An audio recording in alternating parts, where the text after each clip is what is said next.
Chapter 1. The Call of the Secret. At the present moment, the UFO is a true mystery. It is easier to say what it is not.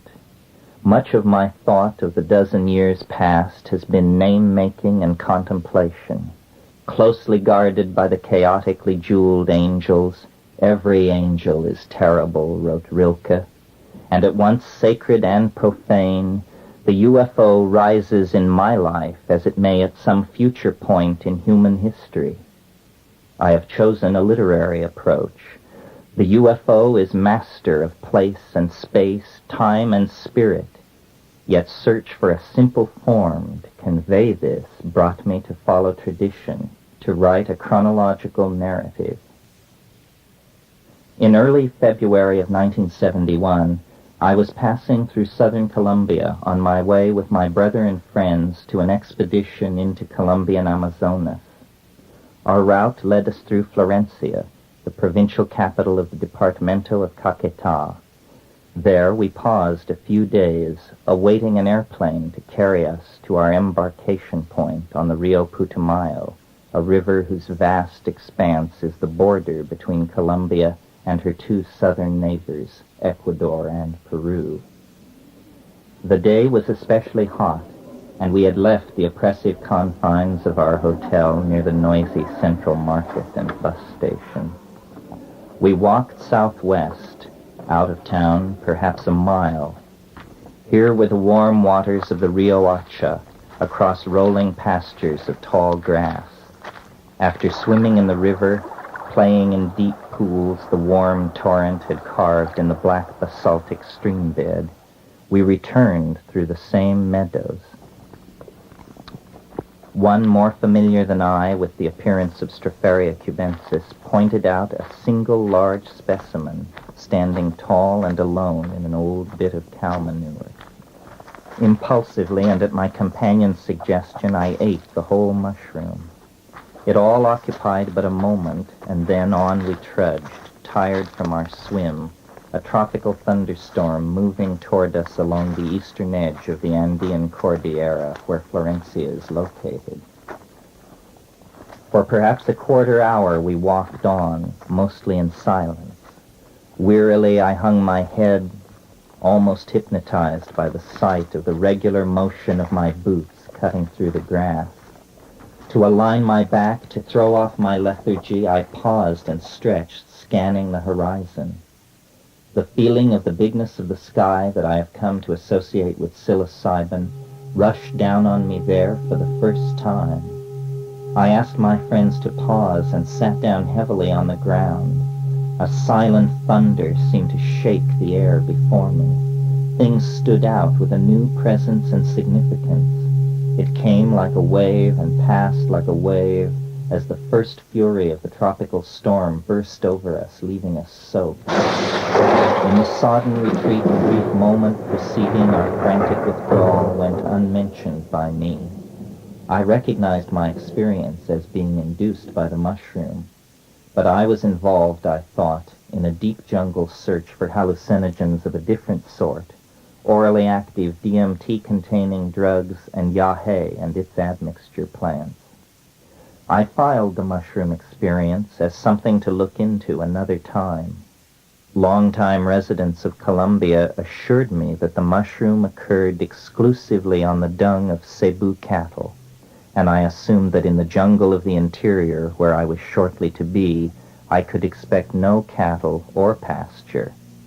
I put the thought of mushrooms from my mind as I anticipated the rigors of the Rio Putumayo descent toward our target destination, a remote mission called La Chorrera.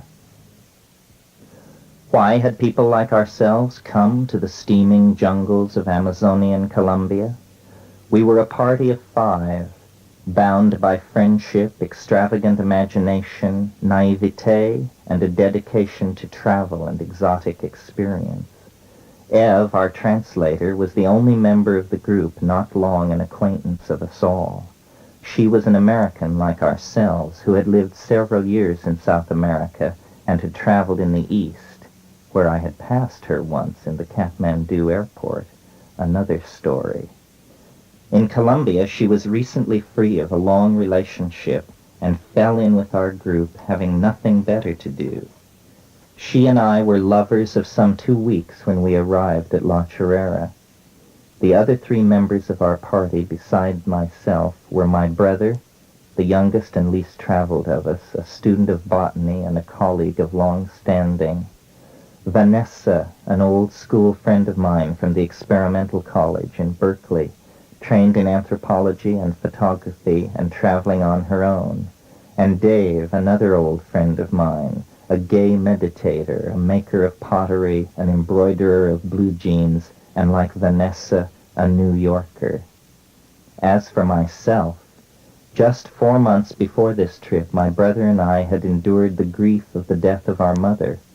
Previous to that, I had been traveling 3 years in India and Indonesia, had worked in Japan and then in Canada, where we had all held a reunion and planned this Amazon expedition to investigate the depths of the psychedelic experience.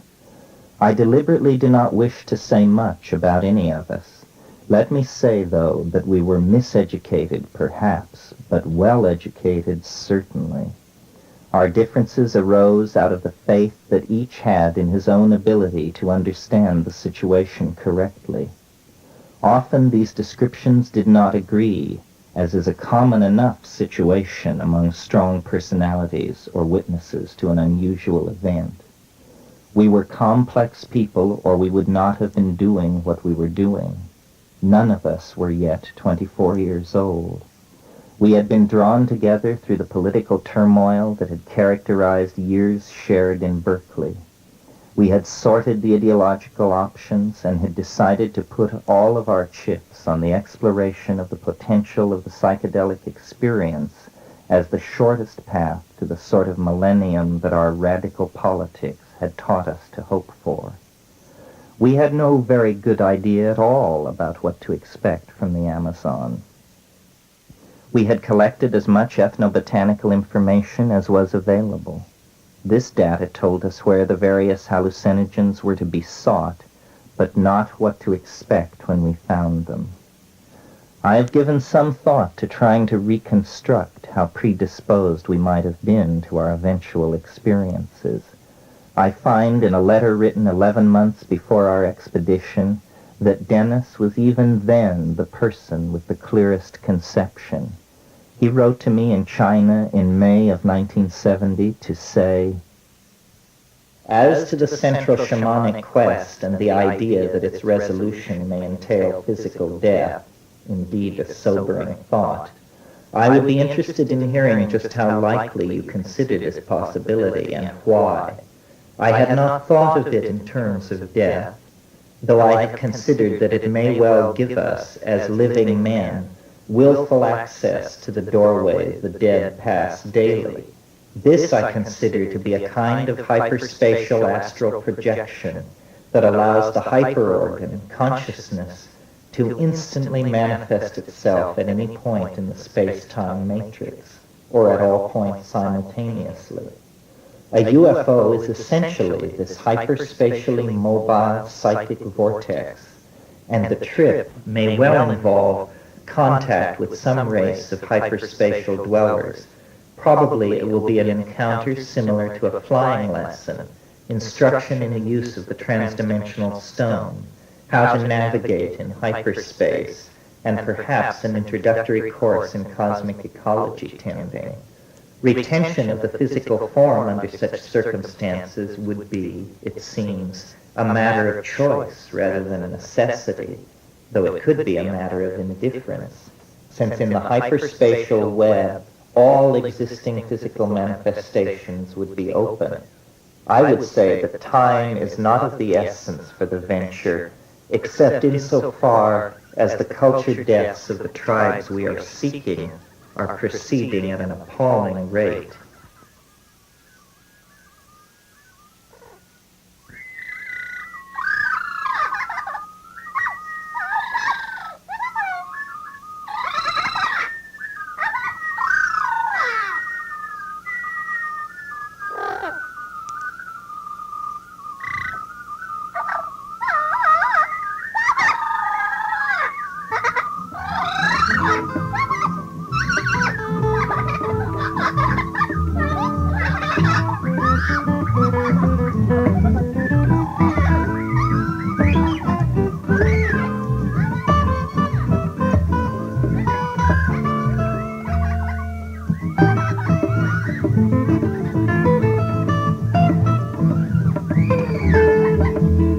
colorful our fantasies, our operational interests specifically centered on DMT, dimethyltryptamine-type drugs, quite simply because their action, though very brief, seemed to us the most intense of the hallucinogens we knew.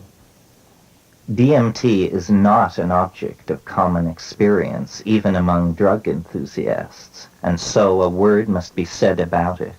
It is a crystalline paste or powder in its pure synthetic form, and as such it is smoked in a glass pipe with no admixture. After a few lungfuls, the onset of the experience is rapid, 15 seconds to a minute. The hallucinogenic experience which it triggers lasts 3 to 7 minutes and is unambiguously intense. It is so bizarre and intense that even the most devoted aficionados of hallucinogens will usually pass it by. Yet, it is the commonest and the most widely distributed of the naturally occurring hallucinogens and is the basis, when not the entire component, of most aboriginally used hallucinogens in tropical South America. Naturally, as a product of plant metabolism, it never occurs in anything like the concentrations at which it comes from the laboratory. Yet, South American shamans, by predisposing themselves to its effects in various ways, do seek the same levels of reality-obliterating intensity achievable with pure DMT. Its strangeness and power so exceeds that of other hallucinogens that DMT seemed finally to define, for myself and my friends at any rate, the maximum exfoliation of the hallucinogenic dimension that can occur without serious risk to the organism. We thought, therefore, that our phenomenological description of the hallucinogenic dimension should begin by locating a strong DMT-containing aboriginal hallucinogen and then exploring with an open mind the shamanic states that it made accessible. To this end, we had sifted the literature on tryptamine drugs in the upper Amazon basin and learned that while yahe, or ayahuasca, the brew of Banisteriopsis caapi with the DMT admixture, is known over a wide area, just as are several kinds of DMT-containing snuffs, there was one DMT-containing hallucinogen that was severely restricted in its usage. Ukuhe is made from the resin of certain trees of the Myristicaceous genus Varola, mixed with the ashes of other plants and rolled into pellets. What caught our eye about the description of this drug was that the Witoto tribe, who alone knew the secret of it, used it to talk to little men and to gain knowledge from them. These little people are one bridge between the motifs of UFO contact and more traditional strange doings in the woods involving elves and fairies. The worldwide tradition of little people is well studied in The Fairy Faith in Celtic Countries by W.E. Evans Vance, a book which was influential on Jacques Vallée's UFO quest as well as our own. The mention of little men rang a bell, since in Berkeley, in my own experience smoking synthesized DMT, there had been the impression of bursting into a space inhabited by merry, elf-like, self-transforming machine creatures. The sense of being literally in some other dimension which this experience provoked had been the focus of our decision to concentrate on tryptamine drugs. After sifting the literature of the tryptamine hallucinogens, we came eventually to Richard Schulte's paper, Varola as an orally administered hallucinogen. His description of the use of the resin of Varola theodora as an orally active DMT drug was fascinating. So too was the fact that the hallucinogen seemed to be limited in its use to a very small area. Schultes was an inspiring voice when he wrote of Ukuhe, "Further field work in the original home region of these Indians will be necessary for a full understanding of this interesting hallucinogen. Interest in this newly discovered hallucinogen does not lie wholly within the bounds of anthropology or ethnobotany. It bears very directly on certain pharmacological matters, and, when considered with the other plants with psychotomimetic properties due to tryptamines, this new oral drug poses problems which must now be faced and, if possible, toxicologically explained. Based on Schulte's report, we determined to go ourselves to the vicinity of La Chorrera to seek ukuhe, to abandon our studies, whatever careers might be ahead of such opinionated psychoactivists, to pay our own way to the Amazon, to see if the titanically strange dimensions that we had encountered in DMT trance were even more accessible via the DMT drugs which the shamans of the Amazon had developed. It was of these drugs that I had been thinking when I had no time for the Stropharia mushroom encountered in the pasture near Florencia. I was eager to press on with the quest for the exotic, barely reported Witoto ukuhe. Or did I imagine that the search for ukuhe would soon after arrival at La Chorrera be all but forgotten in the discovery of the mushrooms so abundant there and the strange power that seemed to swirl around those foggy emerald pastures?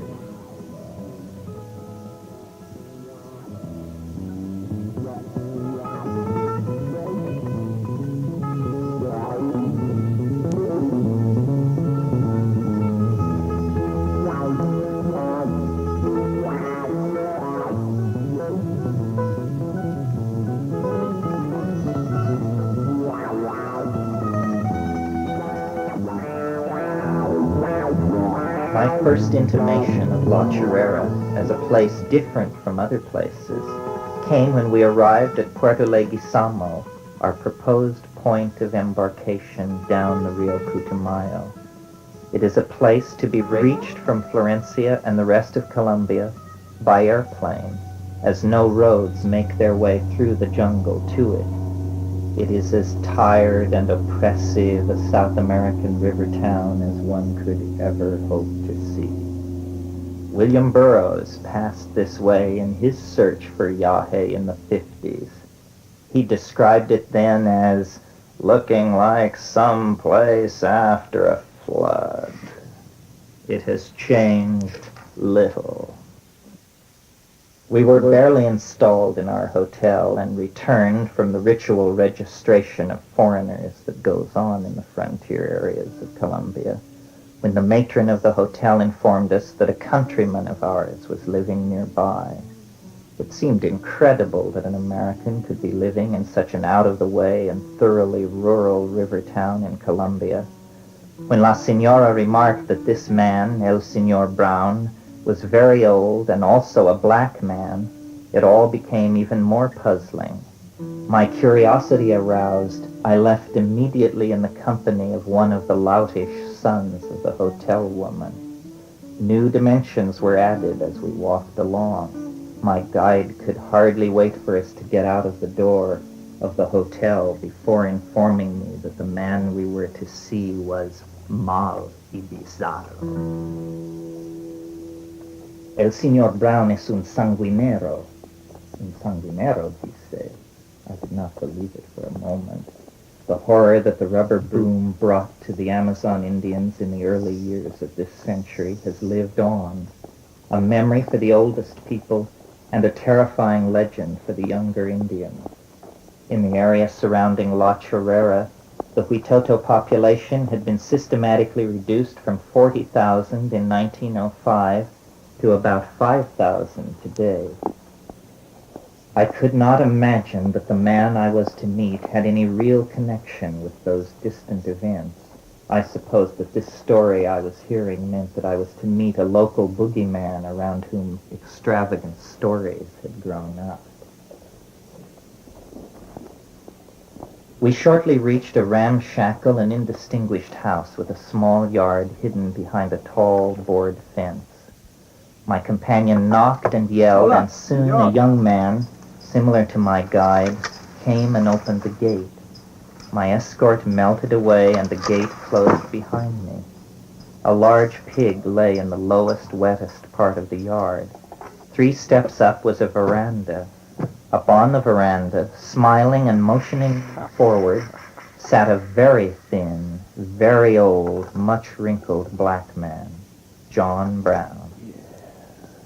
It is not often that one meets a living legend, and had I known more about the person I confronted, I would have been even more amazed than I was. "Yes," he said, "I am an American.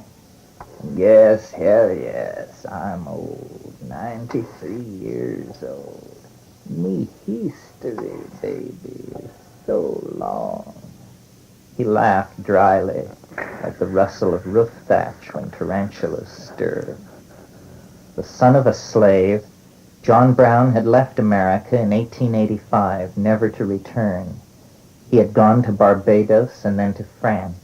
He had been a merchant seaman and had seen Aden and Bombay. Around 1910, he had come to Peru, to Iquitos. There he had been made a work crew foreman in the notorious House of Arana, which was the main force behind the ruthless exploitation of the Indians of Amazonas during the rubber boom. I spent several hours with El Señor Brown. He was an extraordinary person, at once near and yet ghostly and far away, a living bit of history. He had been the personal servant of Colonel Whiffen, who explored the La Chorrera area around 1912. John Brown is described in Whiffen's now rare book, Explorations of the Upper Amazon. John Brown was the last person to see the French explorer Jean Robuchon, who disappeared on the Rio Caquetá in 1913. "Yes, he had a big black dog that never left him," mused Brown. John Brown spoke Witoto, had lived with a Witoto woman for many years at one point. He knew the area into which we were going intimately.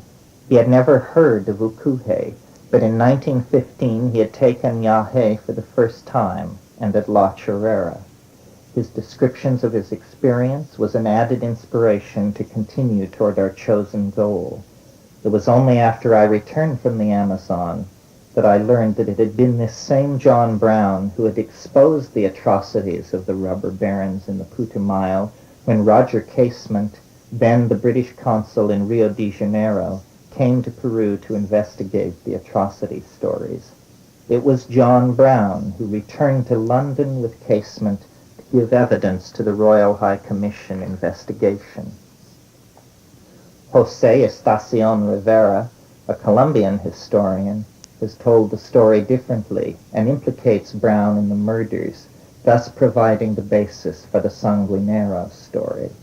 I was impressed by Brown's sincerity, by the depth of his understanding of me, by the way that Roger Casement in a world nearly history, a world known to me only from its brief mention in the pages of Joyce's Ulysses, lived and moved before me in those long, rambling conversations on his veranda. He spoke long and eloquently of La Chorrera. He had not been there since 1935, but I was to find it much as he described it. The fever-haunted old town on the lowland across the lake no longer stands, but the dungeons for the Indian slaves can still be seen, crumbling iron rings set deep in sweating basaltic stone.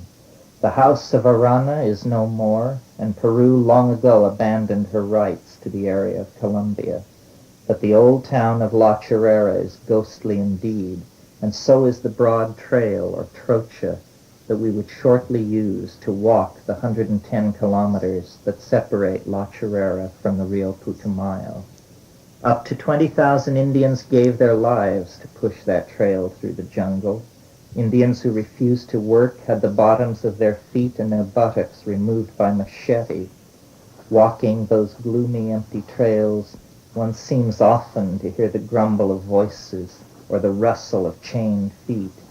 John Brown's rambling monologue prepared me for the strangeness. And on the morning that our boat was leaving to carry us downriver, we stopped at his house on our way to the landing. His eyes and skin shone.